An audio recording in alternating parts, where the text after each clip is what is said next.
ప్రతి అమ్మాయి తెలుసుకోవాల్సిన హెల్ప్ లైన్ నంబర్స్ ఇవే. అమ్మాయిలు ఒక్కొక్క సమయంలో ఒక్కొక్క అనుకోని ఇబ్బందిని ఎదుర్కోవాల్సి వస్తుంది.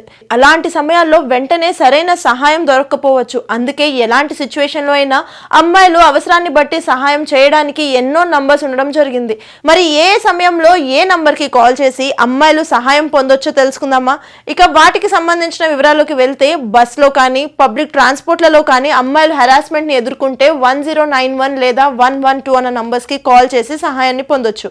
నెక్స్ట్, అమ్మాయిలు నైట్ రోడ్డు పైన ఒంటరిగా ఉండి అన్సేఫ్ అని ఫీల్ అయితే వెంటనే 112 లేదా 1091 లేదా 100 అన్న నంబర్స్ కి కాల్ చేసి హెల్ప్ ని పొందొచ్చు.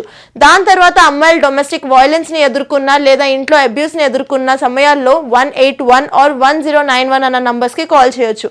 ఆ నెక్స్ట్, స్టాకింగ్ లేదా రిపీటెడ్ హెరాస్మెంట్లు ఎదుర్కొన్నప్పుడు 1091 లేదా 112 అన్న నంబర్స్ కి కాల్ చేయొచ్చు. అలా కాకుండా అమ్మాయిలు ఆన్లైన్ లో హెరాస్మెంట్ లేదా సైబర్ స్టాకింగ్ లాంటి ప్రాబ్లమ్స్ ఎదుర్కొన్నప్పుడు 1930 లేదా 1091 నంబర్స్ కి కాల్ చేసి సహాయాన్ని పొందొచ్చు. ఇక మైనర్ గర్ల్స్ డేంజర్ లో ఉన్న లేదా చైల్డ్ అబ్యూస్ జరిగిన 1098 అన్న నంబర్ కి కాల్ చేసి సహాయం పొందవచ్చు.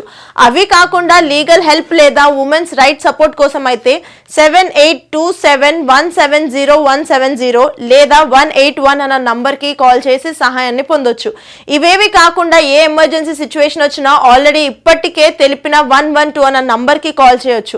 సో గర్ల్స్, నేను చెప్పిన ఈ నంబర్స్ ని మీరు సేవ్ చేసుకోండి, ఎందుకంటే మీకు ఏ సమయాల్లో అయినా అవి ఉపయోగపడవచ్చు. కాబట్టి ఇలాంటి ఇన్ఫర్మేటివ్ వీడియోస్ ని ప్రతి అమ్మాయికి కూడా రీచ్ అయ్యేలాగా ఈ వీడియోని షేర్ చేయడం మర్చిపోకండి. Thanks for watching.